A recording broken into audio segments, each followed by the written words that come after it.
ओम नमः शिवाय। सुनते हैं आगे की कथा। ऋषि बोले, प्रभु महामुने, आप हमारे लिए क्रमशः षडलिंग स्वरूप प्रणव का महात्म्य तथा शिव भक्त के पूजन का प्रकार बताइए। सूत जी ने कहा, महर्षियों, आप लोग तपस्या के धनी हैं। आपने यह बड़ा सुंदर प्रश्न उपस्थित किया है, किंतु इसका ठीक ठीक उत्तर महादेव जी ही जानते हैं, दूसरा कोई नहीं। तथापि भगवान शिव की कृपा से ही मैं इस विषय का वर्णन करूंगा। वे भगवान शिव हमारी और आप लोगों की रक्षा का भारी भार बारंबार स्वयं ही ग्रहण करें। प्रनाम है प्रकृति से उत्पन्न संसार रूपी महासागर का। प्रणव इससे पार करने के लिए दूसरी नाव है, इसलिए इस ओंकार को प्रणव की संज्ञा देते हैं। ओंकार अपने जप करने वाले साधकों से कहता है, प्रपंच न नहीं है, वह तुम लोगों के लिए। अर्थात इस भाव को लेकर भी ज्ञानी पुरुष ओम को प्रणव नाम से जानते हैं। इसका दूसरा भाव यो है, प्रकर्षण न नयत वह युष्मान मोक्षप इति वा प्रणवः। अर्थात यह तुम सब उपासकों को बलपूर्वक मोक्ष तक पहुंचा देगा। इस अभिप्राय से भी इसे ऋषि मुनि प्रणव कहते हैं। अपना जप करने वाले योगियों के तथा अपने मंत्र की पूजा करने वाले उपासक के समस्त कर्मों का नाश करके यह दिव्य नूतन ज्ञान देता है, इसलिए भी इसका नाम प्रणव है। उन माया रहित महेश्वर को ही नव अर्थात नूतन कहते हैं। वे परमात्मा प्रकृष्ट रूप से नव अर्थात शुद्ध रूप है, इसलिए प्रणव कहलाते हैं। प्रणव साधकों को नव अर्थात नवीन कर देता है, इसलिए भी विद्वान पुरुष उसे प्रणव के नाम से जानते हैं, अथवा प्रकृष्ट रूप से नव दिव्य परमात्मा ज्ञान प्रकट करता है, इसलिए वह प्रणव है। प्रणव के दो भेद बताए गए हैं, स्थूल और सूक्ष्म। एक अक्षर रूप जो ओम है उसे सूक्ष्म प्रणव जानना चाहिए, और नमः शिवाय इस 5 अक्षर वाले मंत्र को स्थूल प्रणव समझना चाहिए। जिसमें 5 अक्षर व्यक्त नहीं है वह सूक्ष्म है, और जिसमें 5 अक्षर सुस्पष्ट है रूप से व्यक्त है वह स्थूल है। जीवन मुक्त पुरुष के लिए सूक्ष्म प्रणव के जप का विधान है, वही उसके लिए समस्त साधनों का सार है। इसलिए किसी भी साधन की आवश्यकता नहीं है, क्योंकि यह वह सिद्ध रूप है। तथापि दूसरों की दृष्टि में जब तक उसका शरीर रहता है तब तक उसके द्वारा प्रणव जप की सहज साधना स्वतः होती रहती है। वह अपनी देह का विलय होने तक सूक्ष्म प्रणव मंत्र का जप और उसके अर्थभूत परमात्मा तत्व का अनुसंधान करता है। जब शरीर नष्ट हो जाता है तब वह पूर्ण ब्रह्म स्वरूप शिव को प्राप्त कर लेता है। यह सुनिश्चित बात है। जो अर्थ का अनुसंधान न करके केवल मंत्र का जप करता है उसे निश्चय ही योग की प्राप्ति होती है। जिसने 36 करोड़ मंत्र का जप कर लिया हो उसे अवश्य ही योग प्राप्त हो जाता है। सूक्ष्म प्रणव के भी ह्रस्व और दीर्घ के भेद से 2 रूप जानने चाहिए, अकार, उकार, मकार, बिंदु, नाद, शब्द, काल और कला। इनसे युक्त जो प्रणव है उसे दीर्घ प्रणव कहते हैं। वह योगियों के ही हृदय में स्थित होता है। मकार पर्यंत जो ओम है वह अ, उ, अम इन तीनों तत्वों से युक्त है। इसी को ह्रस्व प्रणव कहते हैं। अ शिव है, उ शक्ति है और मकार इन दोनों की एकता है। वह त्रित्वत्व रूप है। ऐसा समझकर ह्रस्व प्रणव का जप करना चाहिए। जो अपने समस्त पापों का क्षय करना चाहते हैं उनके लिए इस ह्रस्व प्रणव का जप अत्यंत आवश्यक है। पृथ्वी, जल, तेज, वायु और आकाश, ये 5 भूत तथा शब्द, स्पर्श आदि इनके 5 विषय, ये सब मिलकर 10 वस्तुएं मनुष्यों की कामना के विषय है। इनकी आशा मन में लेकर जो कर्मों के अनुष्ठान में संलग्न होते हैं वे 10 प्रकार के पुरुष प्रवृत्त कहलाते हैं, तथा जो निष्काम भाव से शास्त्र विहित कर्मों का अनुष्ठान करते हैं वे निवृत्त कहे गए हैं। प्रवृत्त पुरुषों को ह्रस्व प्रणव का ही जप करना चाहिए और निवृत्त पुरुषों को दीर्घ प्रणव का, व्याहृत्यों तथा अन्य मंत्रों के आदि में इच्छानुसार शब्द और कला से युक्त प्रणव का उच्चारण करना चाहिए। वेद के आदि में और दोनों संध्याओं की उपासना के समय भी ओंकार का उच्चारण करना चाहिए। प्रणव का 9 करोड़ जप करने से मनुष्य शुद्ध हो जाता है। फिर 9 करोड़ का जप करने से वह पृथ्वी तत्व पर विजय पा लेता है। तत्पश्चात पुनः 9 करोड़ का जप करके वह जल तत्व को जीत लेता है। पुनः 9 करोड़ जप से अग्नि तत्व पर विजय पाता है। तदंतर फिर 9 करोड़ का जप करके वह वायु तत्व पर विजयी होता है। फिर 9 करोड़ के जप से आकाश को अपने अधिकार में कर लेता है।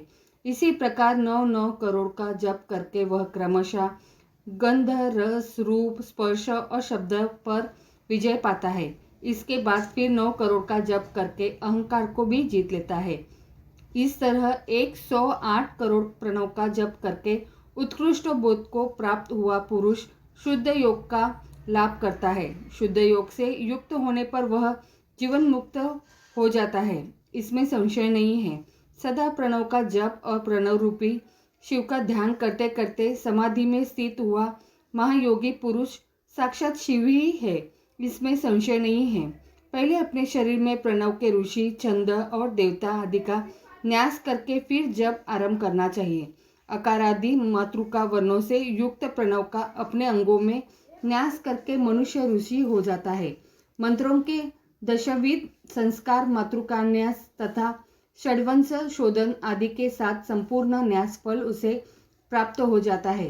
प्रवृत्ति तथा प्रवृत्ति निवृत्ति से मिश्रित भाव वाले पुरुषों के लिए स्थूल प्रणव का जप ही अभीष्ट साधक होता है। क्रिया, तप और जप के योग से शिव योगी 3 प्रकार के होते हैं, जो क्रमशः क्रिया योगी, तपोयोगी और जप योगी कहलाते हैं, जो धन आदि वैभवों से पूजा सामग्री का संचय करके हाथ आदि अंगों से नमस्कार आदि क्रिया करते हुए इष्ट देव की पूजा में लगा रहता है, वह क्रिया योगी है। पूजा में संलग्न रहकर जो परिमित भोजन करता, ब्राह्मण इंद्रियों को जीतकर वश में किए रहता और मंत्र को भी वश में करके परद्रोह आदि से दूर रहता है, वह तपोयोगी कहलाता है। इन सभी सद्गुणों से युक्त होकर जो सदा शुद्ध भाव से रहता तथा समस्त काम आदि दोषों से रहित हो शांत चित्त से निरंतर जप किया करता है, उसे महात्मा पुरुष जप योगी मानते हैं। जो मनुष्य 16 प्रकार के उपचारों से शिव योगी महात्माओं की पूजा करता है, वह शुद्ध होकर सालोक्य आदि के क्रम से उत्तरोत्तर उत्कृष्ट मुक्ति को प्राप्त कर लेता है। द्विजो, अब मैं जप योग का वर्णन करता हूँ, तुम सब लोग ध्यान देकर सुनो। तपस्या करने वाले के लिए जप का उपदेश किया गया है, क्योंकि वह जप करते करते अपने आप को सर्वथा शुद्ध कर लेता है। ब्राह्मणों, पहले नमः पद हो, उसके बाद चतुर्थी विभक्ति में शिव शब्द हो तो पंचतत्वात्मक नमः शिवाय मंत्र होता है। इसे शिव पंचाक्षर कहते हैं। यह स्थूल प्रणव रूप है। इस पंचाक्षर के जप से ही मनुष्य संपूर्ण सिद्धियों को प्राप्त कर लेता है। पंचाक्षर मंत्र के आदि में ओंकार लगाकर ही सदा उसका जप करना चाहिए। द्विजो, गुरु के मुख से पंचाक्षर मंत्र का उपदेश पाकर जहाँ सुख पूर्वक निवास किया जा सके, ऐसी उत्तम भूमि पर महीने के पूर्व पक्ष में आरंभ करके कृष्ण पक्ष की चतुर्दशी तक निरंतर जप करता रहे। माघ और भादों के महीने अपना विशिष्ट महत्व रखते हैं। यह समय सब समयों से उत्तमोत्तर माना गया है। साधक को चाहिए कि वह प्रतिदिन एक बार परिमित भोजन करे, मौन रहे, इंद्रियों को वश में रखे, अपने स्वामी एवं माता पिता की नित्य सेवा करे। इस नियम के रहकर जप करने वाला पुरुष 1 सहस्त्र जप से ही शुद्ध हो जाता है, अन्यथा वह ऋणी होता है। भगवान शिव का निरंतर चिंतन करते हुए पंचाक्षर मंत्र का 5 लाख जप करो। जप काल में इस प्रकार ध्यान करे, कल्याणदाता भगवान शिव कमल के आसन पर विराजमान है। उनका मस्तक श्री गंगा जी तथा चंद्रमा की कला से सुशोभित है। उनकी बाई जांग पर आदि शक्ति भगवती उमा बैठी है। वहाँ खड़े हुए बड़े बड़े गण भगवान शिव की शोभा बढ़ा रहे हैं। महादेव जी अपने 4 हाथों में मृदा, टंक तथा वर एवं भय की मुद्राएं धारण किए हुए हैं। इस प्रकार सदा सब पर अनुग्रह करने वाले भगवान सदाशिव का बारंबार स्मरण करते हुए हृदय अथवा सूर्यमंडल में पहले उनकी मानसिक पूजा करके फिर पूर्वाभिमुख हो पूर्वोक्त पंचाक्षरी विद्या का जप करे। उन दिनों साधक सदा शुद्ध कर्म ही करे, जबकि समाप्ति के दिन कृष्ण पक्षी चतुर्दशी को प्रातः काल नित्य कर्म करके शुद्ध एवं सुंदर स्थान में शौच संतोषादि नियमों से युक्त हो शुद्ध हृदय से पंचाक्षर मंत्र का 12 सहस्त्र जप करे। तत्पश्चात 5 शपथ में ब्राह्मणों को जो श्रेष्ठ एवं शिव भक्त हो वरण करे। इनके अतिरिक्त एक श्रेष्ठ आचार्य प्रवर का भी वरण करे और उसे सांब सदाशिव का स्वरूप समझे। ईशान, तत्पुरुष, अघोर, वामदेव तथा सदोजात, इन पांचों के प्रतीक स्वरूप 5 ही श्रेष्ठ और शिव भक्त ब्राह्मणों का वरण करने के पश्चात पूजन सामग्री को एकत्र करके भगवान शिव का पूजन आरंभ करे। विधि पूर्वक शिव की पूजा संपन्न करके ओम आरंभ करे।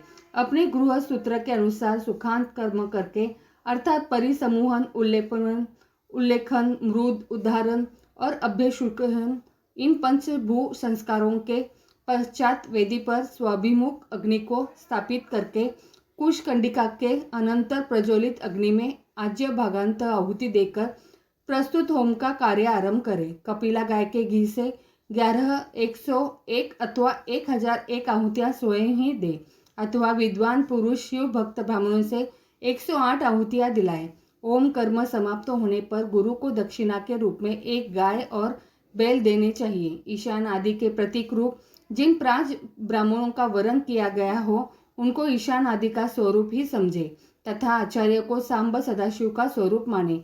इसी भावना के साथ उन सबके चरण धोए और उनके चरणों से अपने मस्तक को सींचे। ऐसा करने से वह साधक अगणित तीर्थों में तत्काल स्नान करने का फल प्राप्त कर लेता है। उन ब्राह्मणों को भक्ति पूर्वक दशांश अन्न देना चाहिए।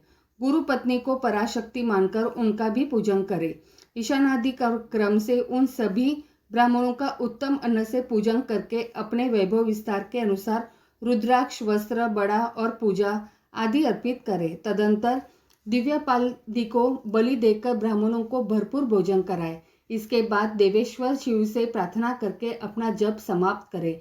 इस प्रकार पुरस्चरण करके मनुष्य उस मंत्र को सिद्ध कर लेता है। फिर 5 लाख जप करने से समस्त पापों का नाश हो जाता है।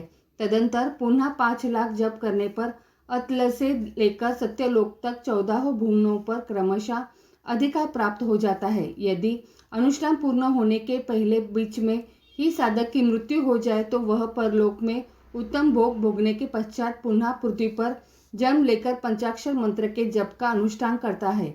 समस्त लोगों का ऐश्वर्य पाने के पश्चात वह मंत्रों को सिद्ध करने वाला पुरुष यदि पुनः 5 लाख जप करे तो उसे ब्रह्मा जी का सामीप्य प्राप्त होता है। पुनः 5 लाख जप करने से सामरूप्य नामक ऐश्वर्य प्राप्त होता है। 100 लाख जप करने से वह साक्षात ब्रह्मा के समान हो जाता है। इस तरह कार्य ब्रह्म का सायुज्य प्राप्त करके वह उस ब्रह्म का प्रलय होने तक उस लोक में यथेष्ट भोगता है।